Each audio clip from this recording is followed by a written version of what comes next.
ہر قسم کے روحانی جسمانی مسائل اور وظائف کے لیے پیر اقبال قریشی چینل کو سبسکرائب کریں۔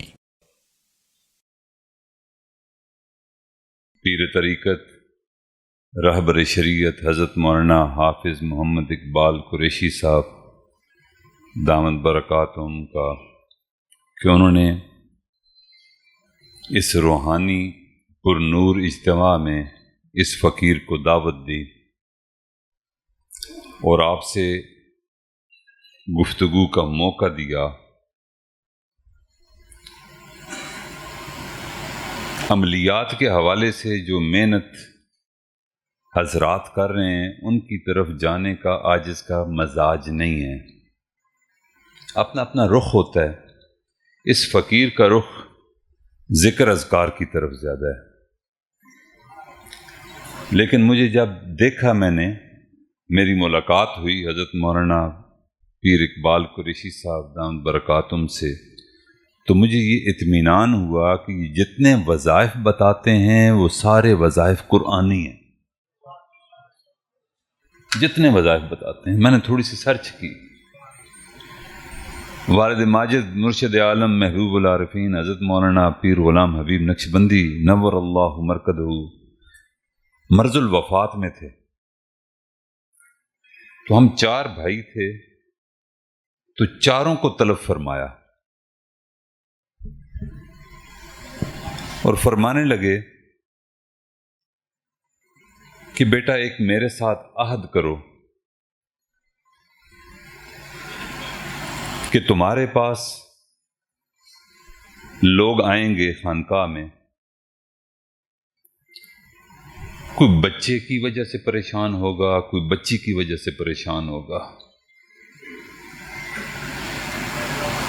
کوئی بیوی کی طرف سے پریشان ہوگا، کوئی گزران معاش کی طرف سے پریشان ہوگا، کوئی بیماری کی وجہ سے حالات کا شکار ہوگا، وہ آپ لوگوں کے پاس آئیں گے اور اپنے اپنے دکھ بتائیں گے۔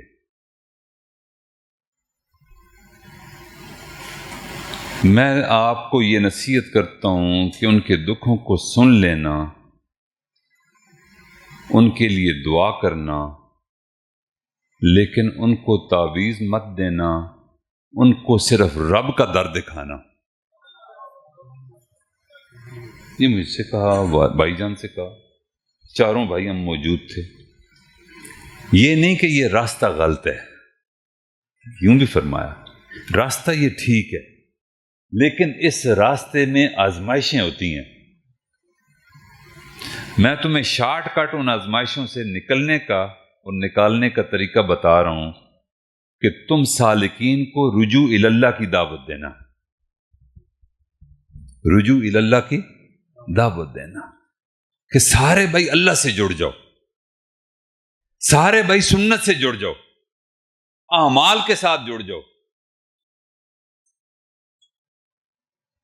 اور پھر ہم سے وعدہ لینے کے بعد چند دنوں کے بعد وہ رخصت ہو گئے۔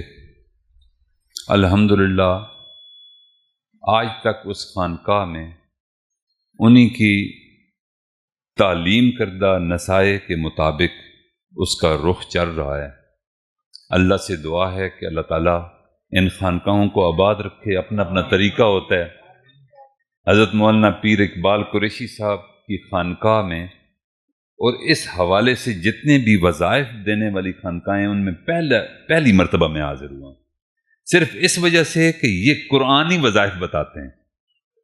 کوئی نقشے، کوئی ایسی باتیں جو فام میں نہ آتی ہوں وہ نہیں بتاتے۔ اور یہ حزب البحر تو ہم عینی شاہد ہیں کہ حضرت والد ماجد رحمۃ اللہ علیہ اس کا معمور رکھتے تھے، ہم نے اپنی آنکھوں سے دیکھا۔ اس سائز کی حزب البحر تھی اور سبز رنگ کی اس کی ریگزین کی بنی ہوئی جلد تھی، اور حضرت والد ماجد رحمۃ اللہ علیہ حزب البحر کا معمور رکھتے تھے۔ اور یہ خوبی ہے اس خانقاہ کی کہ یہ اکابر کے ساتھ منسلک ہے، بڑوں کی سرپرستی میں چلتی ہے، اور آپ دیکھ رہے ہیں کہ الحمدللہ آج تیسرا دن ہے، کل چوتھا دن ہوگا کہ ہمارے ماشاءاللہ سلسلے کے لوگ بھی آ رہے ہیں، علماء مشائخ بھی آ رہے ہیں۔ میرے بھائیو، یہ جو عملیات کا موضوع ہے، اس حوالے سے جو علماء ہیں ان سے میں مخاطب نہیں ہوں، ان کو تو اللہ تعالیٰ نے ایک شان عطا کی ہوئی ہے، سبحان اللہ، توحید کی شان ان کے پاس ہے، سنت ان کے پاس ہے، ہم تو ان سے سیکھ کر کچھ عمل کرنے کی کوشش کرتے ہیں۔ علماء مخاطب نہیں ہیں، عوام مخاطب ہے عملیات کے حوالے سے۔ کچھ میں باتیں کرنا چاہتا ہوں انتہائی مختصر، اور یہ موضوع واقعی ہے بھی بڑا ہی حساس۔ میں کچھ نکات اور شرائط بتاؤں گا کہ تعویذ، دم، عملیات، شریعت کے اندر اس کی حدود اور قیود کیا ہیں، صرف اس حوالے سے چند ایک باتیں کروں گا۔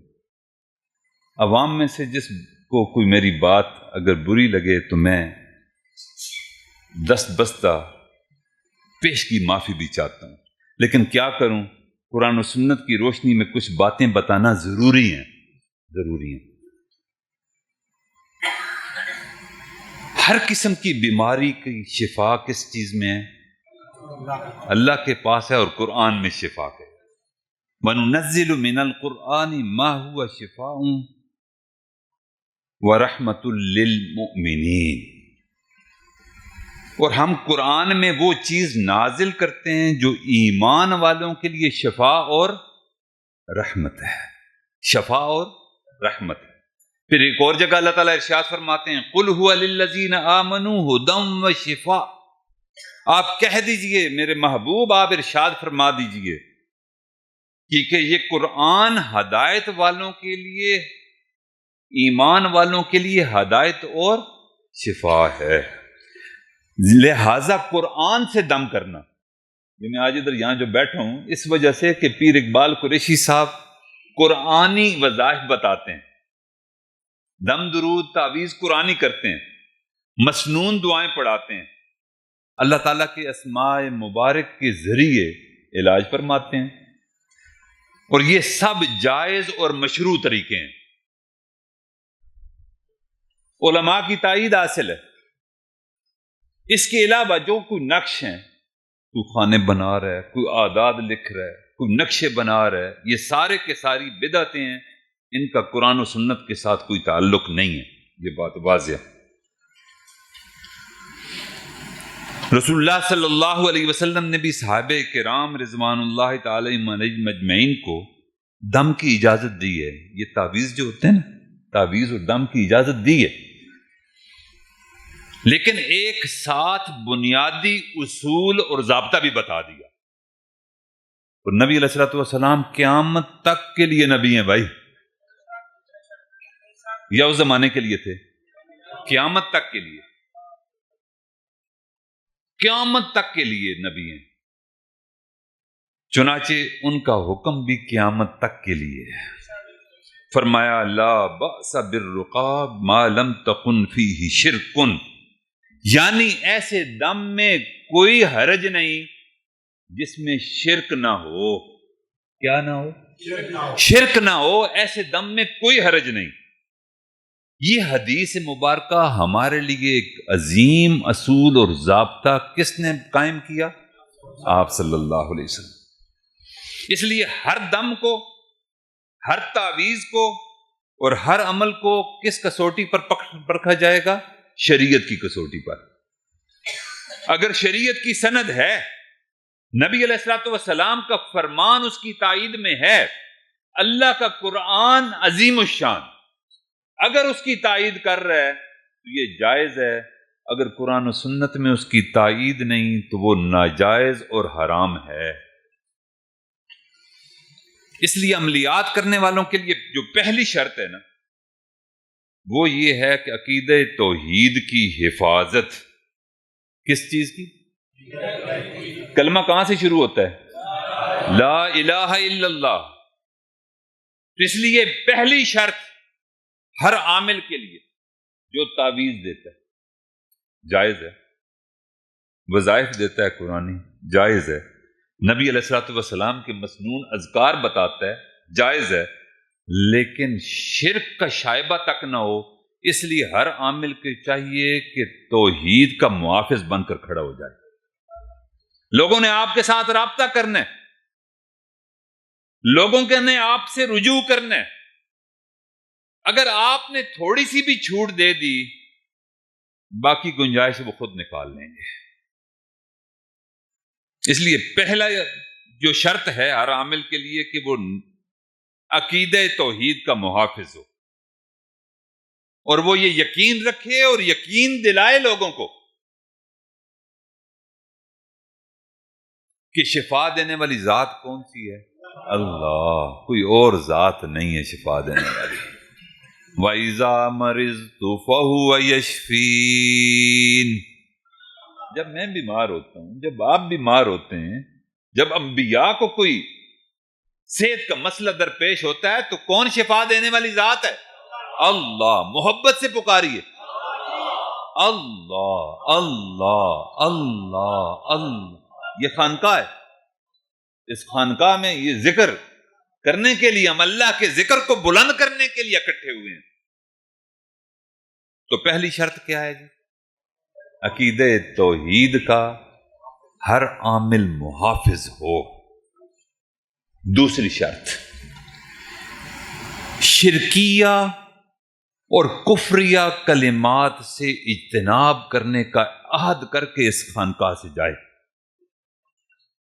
مرشد نے جو باتیں بتائیں ان پر قائم رہے، اور منہ سے کوئی ایسی بات نہ نکالے جو کفریہ ہو اور شرکیہ ہو.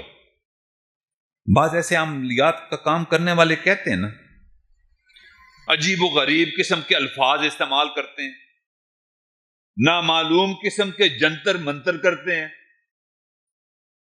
ایک ڈھونگ رچایا ہوا ہوتا ہے، غیر مفہوم قسم کے کلمات ادا کرواتے ہیں، اور ایسے نام لکھے ہوتے ہیں جن کا مطلب خود عامل کو بھی پتہ نہیں ہوتا.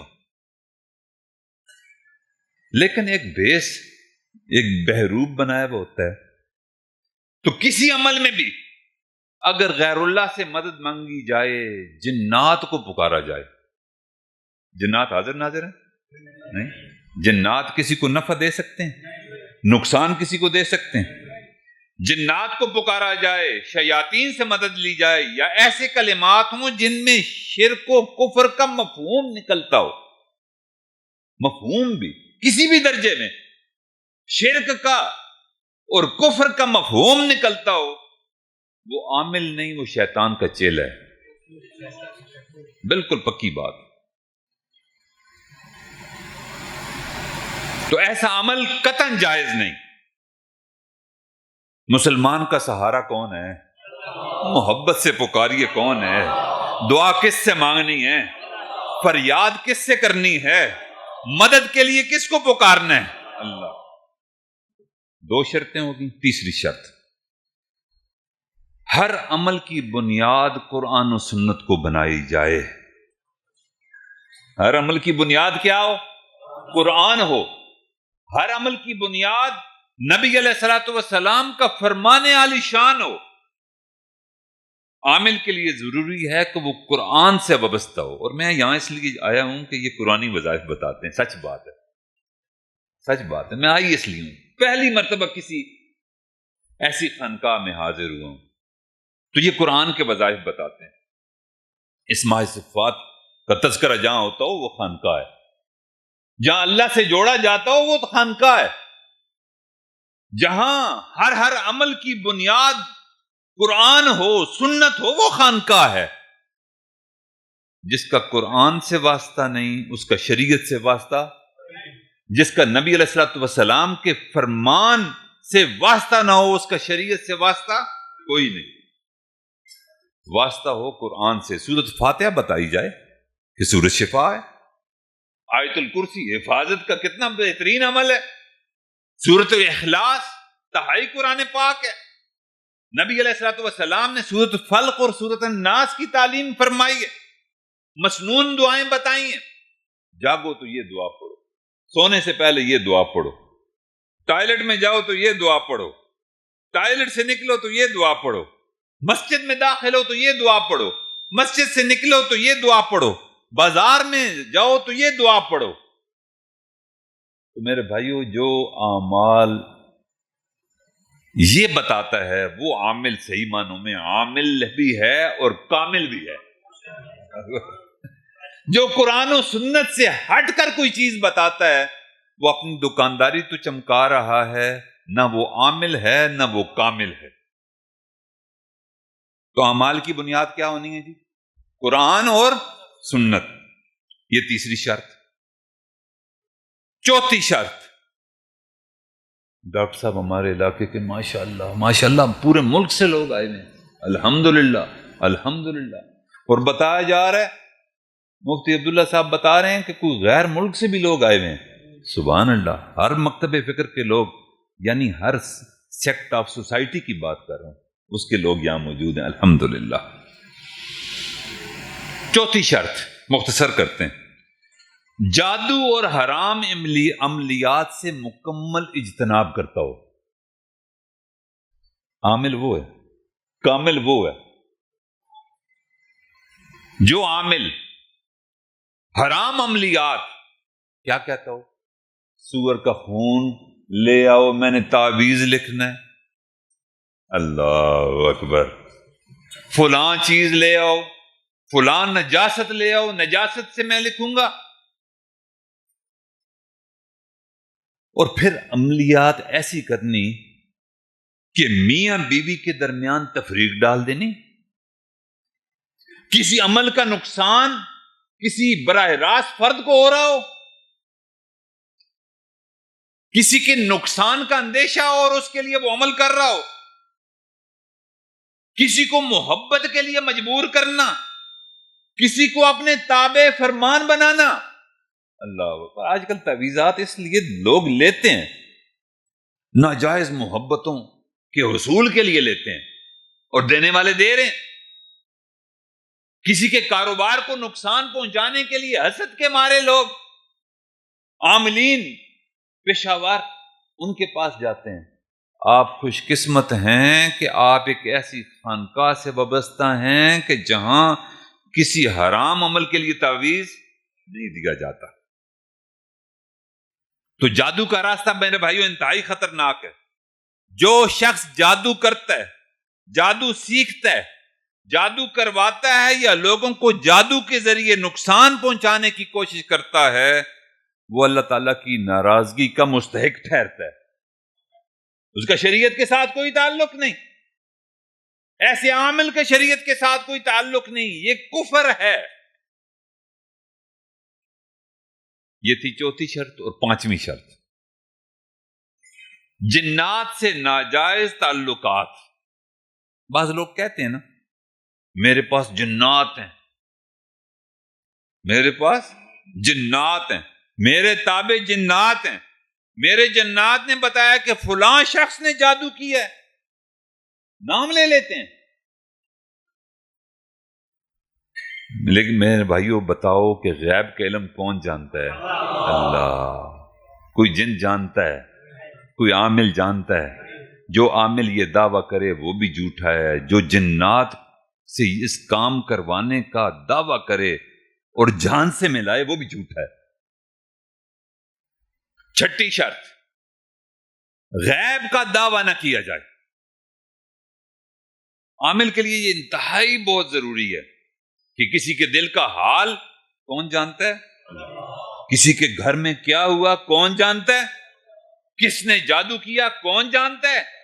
کس نے تعویذ کروایا کون جانتا ہے؟ ان چیزوں کا یقینی دعویٰ کرنا درست نہیں۔ قُلْ لَا يَعْلَمُ مَنْ فِي السَّمَاوَاتِ وَالْأَرْضِ الْغَيْبَ إِلَّا اللَّهُ۔ زمین و آسمان میں اگر کوئی عالم غیب ہستی ہے تو وہ کون سی ہے؟ اس کے علاوہ سب جھوٹ ہے، سب جھوٹ ہے۔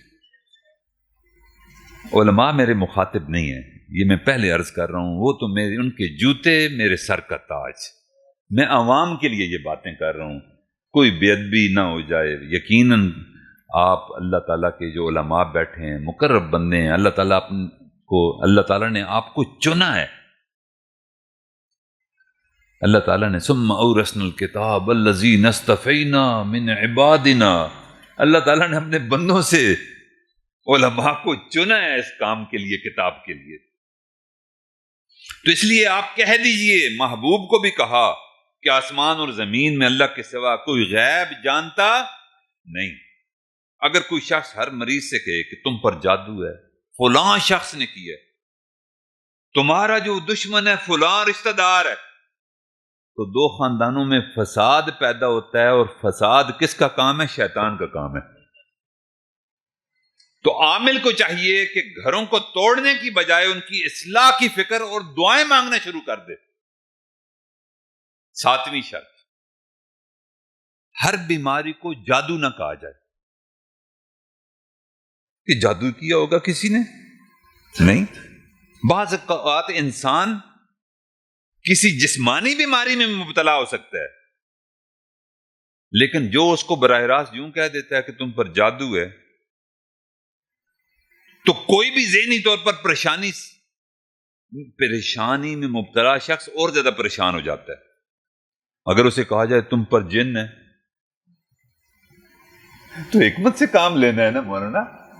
حکمت سے کام اگر نہیں لیں گے تو یہ بات غلط ہو جائے گی، حقیقت کے خلاف ہو جائے گی، جھوٹ ہو جائے گی.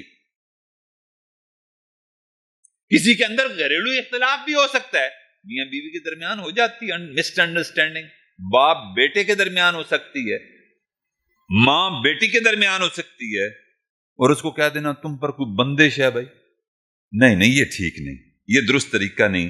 اسلام ہمیں علاج کا حکم دیتا ہے. رسول اللہ صلی اللہ علیہ وسلم نے بھی ہمیں علاج کا حکم دیا، فرمایا تداووا عباد اللہ، اے اللہ کے بندو علاج کرواؤ، اے اللہ کے بندو علاج کرواؤ. تم علاج کا حکم ہے، لہذا ڈاکٹر سے علاج کروانا، دوا استعمال کرنا عاملین کا کام ہے. کہ اگر ایسی چیز نوٹ کریں تو ان کو ڈاکٹر کی طرف بھیجیں، جو جسمانی معالج ہیں ان کی طرف بھیجیں. 8ویں شرط، اور اس میں جو پیشہ ور عاملین ہیں وہ بہت زیادہ گرفتار ہیں. آپ حضرات سے میں ہاتھ جوڑ کے معافی مانگتا ہوں اگر کوئی بات ایسی خلاف ادب ہو جائے تو ہاتھ جوڑ کے معافی مانگتا ہوں. میں عمومی بات کر رہا ہوں، پیشہ وروں کی بات کر رہا ہوں. یہ خانقاہ تو بہت اچھی خانقاہ ہے، اور یقیناً علماء بھی مجھے نظر آ رہے ہیں. تو اس کام کے ساتھ اگر علماء وابستہ ہیں تو پھر انشاءاللہ خیر ہوگی، انشاءاللہ خیر ہوگی. وہ کیا ہے؟ نامحرموں کے ساتھ شرعی حدود کو کراس کرنا.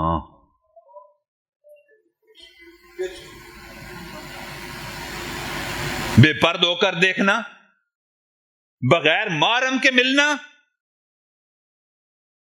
بہن بھائی کے لیے تو شرط ہے کہ اس کو ایک بستر پر نہ سوئے. سونا تو درکنار، ایک بستر پر بیٹھے نہیں. سگے بہن بھائی، بچہ بڑا ہو جائے والدہ کے ساتھ بستر جدا کر دو، اس کا یہ حکم ہے. چے جائے کہ عامل شیطان بن کر بیٹھا ہو اور اس کے قدموں میں خواتین بیٹھی ہوں، یہ شیطان کا نمائندہ ہے، یہ عامل نہیں ہے. اللہ کی پناہ مانگے میرے بھائیوں کہ اللہ تعالیٰ اس فتنے سے ہمیں محفوظ رکھے. نبی علیہ الصلوۃ والسلام نے ارشاد فرمایا لا یخلون رجل بامرأۃ الا مع ذی محرم، کوئی مرد کسی عورت کے ساتھ تنہائی اختیار نہ کرے حتیٰ کہ اس کا محرم اس کے ساتھ ہو. بہن ملنا چاہتی ہے، مسئلہ ہے، ڈاکٹر کے پاس جانا ہوتا ہے، روحانی اعتبار سے کوئی مسائل بن سکتے ہیں. کون ساتھ ہو؟ والد ساتھ ہو. کون ساتھ ہو؟ والد ساتھ ہو، بھائی ساتھ ہو. یہ شرط لگا دیں آپ کے پاس کوئی اگر خاتون آئے، یہ عہد کر کے اس خانقاہ سے اٹھیں کہ ہم نے کسی نامحرم کو تنہائی میں نہیں بلانا. انشاءاللہ دیکھیں گے اللہ مدد کرے گا انشاءاللہ. 9ویں شرط، مالی معاملات میں دیانتداری اختیار کرنا. رزق دینے والی ذات کون سی ہے؟ اللہ. عامل کو چاہیے کہ کسی کی مجبوری سے ناجائز فائدہ نہ اٹھائے. اگر کسی پریشان حال شخص وہ کسی کے پاس چلا گیا اور یہ بندہ اس کو اور زیادہ ڈراتا ہے کہ اگر اتنے پیسے نہ دیے تو تم تباہ ہو جاؤ گے، فوراً تم علاج کرواؤ، اور پیسے مقرر کر کے اس سے مانگ رہا ہے. پتہ نہیں اس کی مالی کیفیت کیا ہے. لینا حرج کوئی نہیں، لیکن ایک حد کے اندر. ایک تعویذ دیا، چند دن کے بعد پھر نہیں وہ تو معاملہ اٹکا ہوا ہے، وہ میں نے دیکھا ہے، مجھے یوں ہوا ہے، میں نے یہ کام کیا ہے، میں نے فلاں چلا کیا ہے، مجھے وہاں سے نظر آ گیا ہے. تمہارا مسئلہ تو وہ فلاں تعویذ، اور وہ میں نے زعفران سے لکھنا ہے، وہ میں نے فلاں چیز سے لکھنا ہے، اب وہ مجھے دو گے اتنے پیسے دوبارہ. اب بیچارے کی وہ مجبوری سے ناجائز فائدہ اٹھا رہا ہے. میں بھی یاد کرتا ہوں کہ انشاءاللہ خانقاہ میں بیٹھ کر مالی دیانت اختیار کروں گا. آپ میرے بھائی ہو، میرے بزرگ ہو، آپ بھی عہد کر کے جائیں کہ انشاءاللہ اپنے اندر مالی دیانت لائیں گے انشاءاللہ. اصل مقصد کیا ہونی چاہیے؟ خدمت خلق. طریقت بے جزن خدمت خلق نیست. خانقاہ ہے نا، یہ طریقت کی خانقاہ بھی ہے نا، یہ ذکر بھی ہے نا، یہاں سے ذکر بھی ملتا ہے، یہاں سے شریعت کی تابعداری بھی ملتی ہے. پیر اقبال قریشی صاحب یہاں موجود ہیں، اور انشاءاللہ یہ خانقاہ صحیح منہج پر انشاءاللہ کام کرے گی اور کر رہی ہے. اور منہج کیا ہے؟ طریقت بجز خدمت خلق نیست. طریقت کس کو کہتے ہیں؟ اللہ تک پہنچنے کو، واصل باللہ ہونے کو، اللہ کی معرفت حاصل کرنے کو طریقت کہتے ہیں. اور اس کا راستہ جنگلات سے گزرتا ہے، غاروں سے گزرتا ہے. رہبانیت میں اس کا راستہ ہے نہیں، اس کا راستہ خدمت خلق ہے. لوگوں کے مسائل کو کم کرنا، لوگوں کے دکھوں کا مداوع کرنا، لوگوں کے غموں کو ہلکا کرنا، یتیم کے سر پر ہاتھ رکھنا. اللہ، یہ راستہ ہے طریقت کا. انشاءاللہ کریں گے نا جی ہم سارے. 10ویں شرط، کسی پر الزام نہ لگایا جائے. کسی پر الزام نہ لگایا جائے. حضرت تشریف لا رہے ہیں، ماشاءاللہ. آئیے تشریف لائیے. اللہ تعالیٰ ان کا سایہ دراز فرمائے. جب تک ایسے لوگ موجود ہیں انشاءاللہ یہ قرآن و سنت پر مشتمل انشاءاللہ وظائف بتاتے ہیں، اور یہی سلسلہ جاری رہے. اللہ کرے اللہ تعالیٰ نظر بد سے بچائے، اللہ تعالیٰ حضرت کے فیض کو عام کرے. تو 10ویں شرط کیا ہے اور عامل کے لیے؟ کہ کسی پر الزام نہ لگائے. کسی پر جادو کا الزام لگا دینا. اللہ اکبر. ایک بندہ پریشان حال ہے، کاروبار نہیں ہے اس کا، وہ آپ لوگوں کے پاس آئے. علماء کی بات نہیں کر رہا، پھر میں عرض کروں گا، میں عوام کی بات کر رہا ہوں. عوام بھی یہاں کثیر تعداد میں موجود ہیں، علماء بھی کثیر تعداد میں موجود ہیں، مخاطب عوام ہیں. علماء کو تو یہ ساری حدود و قیود خود پتہ ہے، وہ تو لوگوں کو بتانے والے ہیں ماشاءاللہ. میں عوام کو مخاطب کر رہا ہوں. کوئی عامل یہ نہ کہے کہ تمہاری ساس نے جادو کی ہے، کوئی عامل یہ نہ کہے ساس کو تمہاری بہو نے جادو کی ہے. تو اس کے نتیجے میں کیا ہوتا ہے؟ دشمنیاں پیدا ہوتی ہیں، فساد بڑھتا ہے. چنانچہ قرآن پاک میں اللہ تعالیٰ ارشاد فرماتے ہیں، اجتنبو کثیرا من الظن ان بعض الظن اسم. بہت سے گمانوں سے بچو، بے شک بعض گمان گناہ ہوا کرتے ہیں. یہ گناہ ہے. 11ویں شرط، اور وہ بڑی عام ہے میرے لیے بھی، علماء کے لیے بھی، اور یہ خواص اور عوام سب کے لیے، کہ عامل خود شریعت کا پابند ہو، قول و فعل میں تضاد نہ ہو، نبی علیہ الصلوۃ والسلام اس کے رابر ہوں. آقا علیہ الصلوۃ والسلام کی خدمت میں ایک خاتون آتی ہے، آقا علیہ الصلوۃ والسلام سے عرض کرتی ہے، یا رسول اللہ صلی اللہ علیہ وسلم، یہ میرا بیٹا ہے، یہ چھوٹا ہے، بیٹے بھی مجھ سے آپ سے محبت کرتے ہیں، بیٹیاں بھی آپ سے محبت کرتی ہیں، یہ اس بیٹے کو میں آپ کی خدمت میں لائی ہوں. یہ میرا بیٹا میٹھا زیادہ کھاتا ہے، آپ ذرا اس کو کہہ دیں گے، ارشاد فرما دیں گے کہ یہ میٹھے سے ذرا پرہیز کیا کرے، کم کھایا کرے، تو میٹھے کی وجہ سے اس کی گروتھ رکی ہوئی ہے، کئی مسائل کا شکار ہے، تو یہ کھانے سے رک جائے گا۔ نبی علیہ الصلوۃ والسلام تشریف فرما تھے، آپ نے فرمایا کہ ٹھیک ہے تم چلی جاؤ، کل دوبارہ اس کو میرے پاس لے کر آنا۔ وہ عورت سمجھی کہ نبی علیہ الصلوۃ والسلام کسی ضروری کام سے جا رہے ہوں گے، کسی ضروری کام میں مصروف ہونا چاہتے ہیں، تو کوئی بات نہیں یا رسول اللہ میں کل حاضر ہو جاؤں گی۔ چنانچہ دوسرے دن وہ عورت آتی ہے نبی علیہ الصلوۃ والسلام کی خدمت میں اپنے بیٹے کو لیے ہوئے، یا رسول اللہ صلی اللہ علیہ وسلم آپ نے ارشاد فرمایا تھا گزشتہ روز کہ اس کو کل لے کر آنا، یہ میٹھا کھاتا ہے، میں اس کو نصیحت کر دوں گا۔ آج میں دوبارہ آپ کے حکم کے مطابق اپنے بچے کو لے کر آ گئی، یا رسول اللہ صلی اللہ علیہ وسلم آپ اس کو حکم فرما دیں گے، یہ میٹھا کھانے سے رک جائے گا۔ نبی علیہ الصلوۃ والسلام صلی اللہ علیہ وسلم، اللہ، بچوں کے بھی نبی، بچیوں کے بھی نبی، جوانوں کے بھی نبی، بوڑھوں کے بھی نبی، جاہلوں کے بھی نبی، علماء کے بھی نبی، ہر مکتبے، ہر طرح کے بندوں کے نبی۔ انہوں نے بچے کو اٹھایا، بلایا، ایسی شفیق نبی کوئی ہوگا؟ اللہ اکبر، بلایا کہ بیٹا آ جاؤ، وہ آیا، نبی علیہ الصلوۃ والسلام نے گود میں بٹھایا، بوسہ دیا، بیٹا میٹھا کم کھایا کرو۔ یہ بیعت کیا ہے؟ یہی بیعت ہوتی ہے نا، حضرت بیعت لیتے ہوں گے، بیعت کا معمول ہوتا ہے جی بقاعدہ، سبحان اللہ سبحان اللہ۔ یہ بیعت ایک اسلام پر بیعت ہے، ایک جہاد پر بیعت ہے، ایک بیعت اخلاق کی ہے۔ نبی علیہ السلام سے ثابت ہے یہ بیعت کہ تم نے جھوٹ نہیں بولنا، بیعت۔ تو یہ جو بیعت ہم لیتے ہیں یہ بھی سنت عمل ہے۔ تو نبی علیہ الصلوۃ والسلام نے بھی اس سے بیعت لی، عہد لیا کہ بیٹا آئندہ تو آپ میٹھا نہیں کھاؤ گے۔ اس بچے نے عہد کیا کہ میں انشاءاللہ میٹھے سے پرہیز کروں گا۔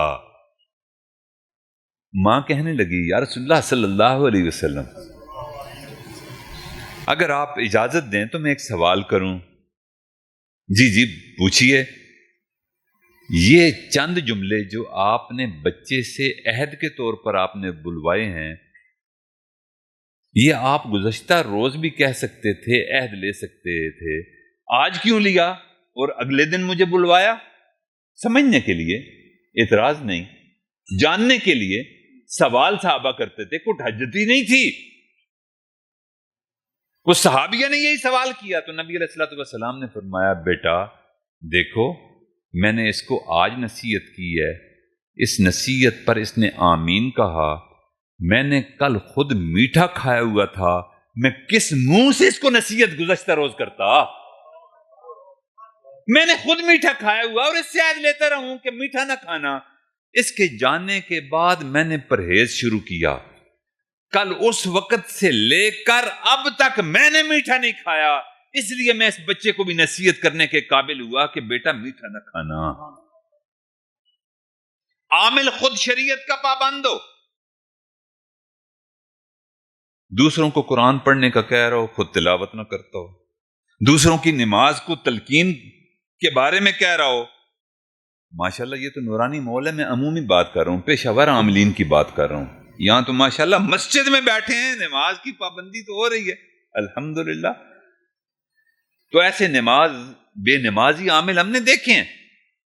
ایک بندے سے پوچھا ہمارے علاقے میں عامل تھے کہ جی آپ عامل ہیں تو آپ مسجد میں نماز نہیں پڑھتے؟ اس نے کہا تمہیں نہیں پتا میں بیت اللہ شریف میں نماز پڑھتا ہوں؟ اللہ اکبر۔ وہ بیچارہ ان کے پھر ایسے ہی لوگ ہوتے ہیں، پھر ان کے ماننے والے بھی۔ ہمارے تو ماشاءاللہ عوام بھی باشعور ہیں اور ہمارے عاملین بھی ماشاءاللہ متبع سنت اور شریعت ہیں۔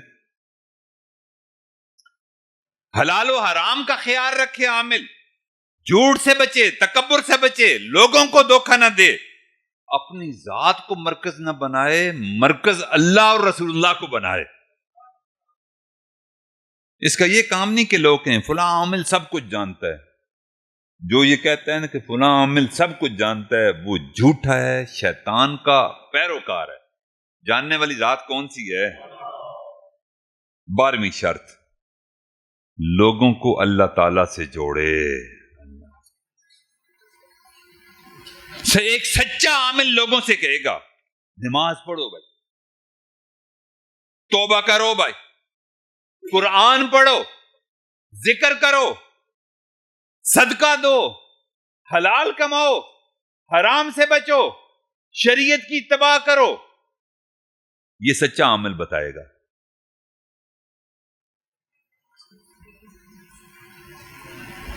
اور عاملین جو پیشہ ور ہوتے ہیں وہ کیا کہتے ہیں؟ تم میرے بغیر کچھ نہیں کر سکتے،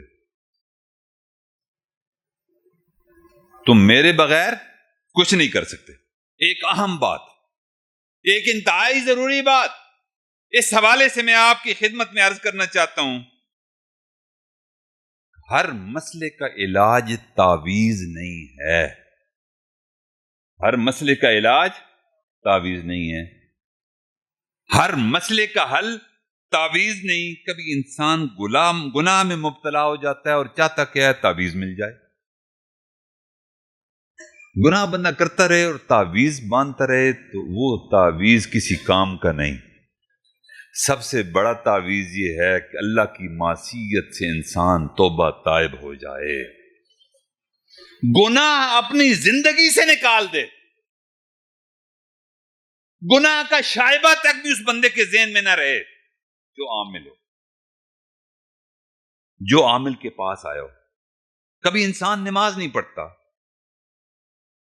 5 وقت نماز کوئی نہیں زندگی میں، جمعے کی نمازیں پڑھ رہے ہیں، جمعے کی نماز بھی نہیں، سال بعد عید کی نماز پڑھتے ہیں، لیکن پریشانی دور کرنے کے لیے عمل چاہ رہا ہوتا ہے۔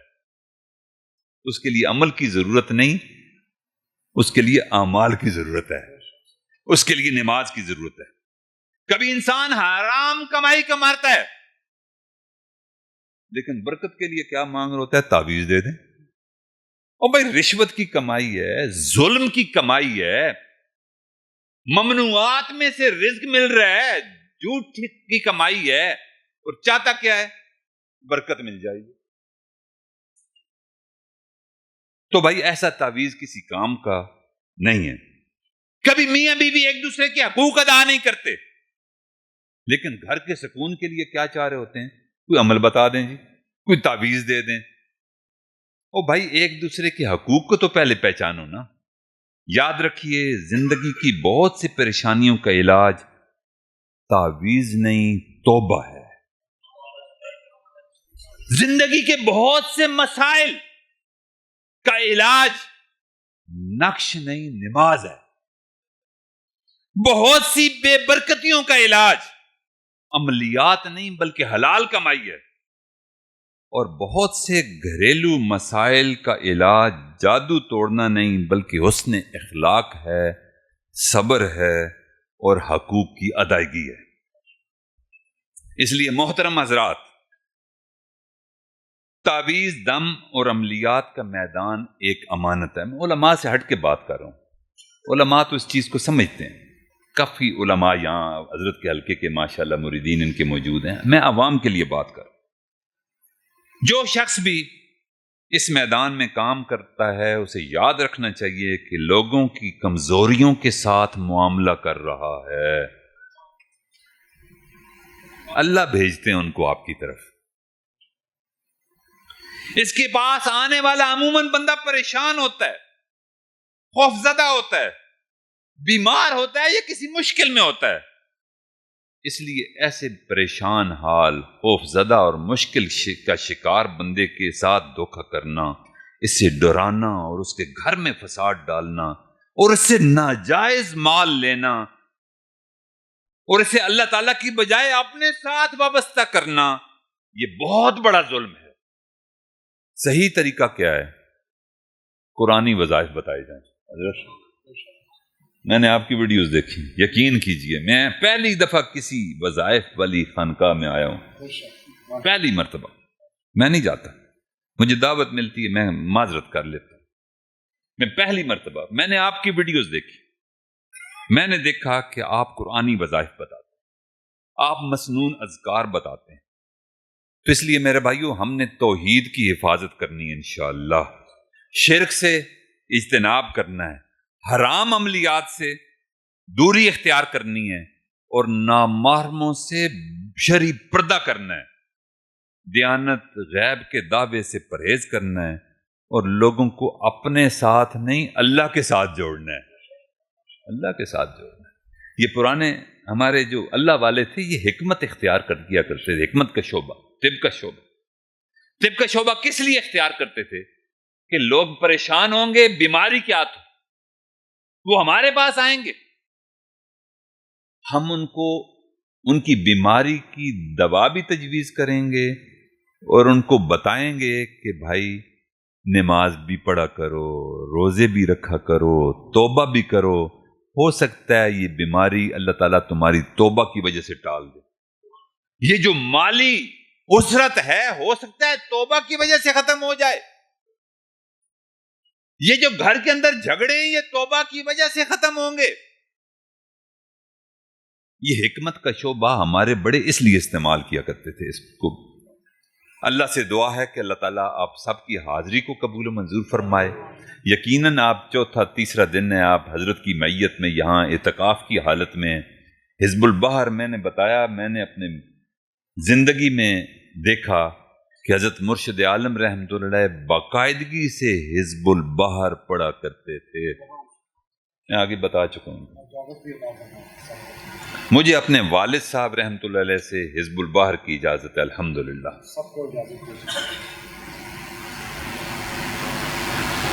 اور میری طرف سے حضرت پیر صاحب نے حضرت پیر صاحب نے جن کو اجازت دے رکھی ہے، جن کو اجازت نہیں دی وہ علیحدہ مسئلہ ہے، جن کو اجازت دے رکھی ہے حزب البحر کی، اس فقیر کی طرف سے بھی حزب البحر کی اجازت ہے۔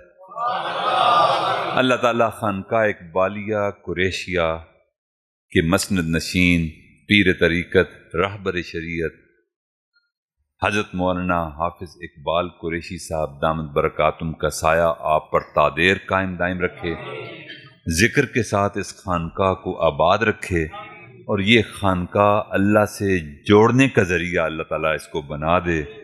اللہ تعالیٰ اس کی برکات کو پورے عالم پر محیط فرمائے۔ وآخر دعوانا ان الحمد للہ رب العالمین۔